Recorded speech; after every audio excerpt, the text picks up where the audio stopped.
Point I was making, we are sending our sons and daughters to the Middle East. They're there.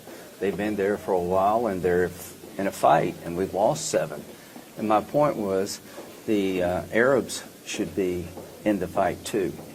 And I was trying to tell people, I'm going to South Carolina supporting this effort to protect the American homeland. And when I hear of Arab country, we're not going to get involved, it really pisses me off. So to all those who wonder about sending sons and daughters, they're there.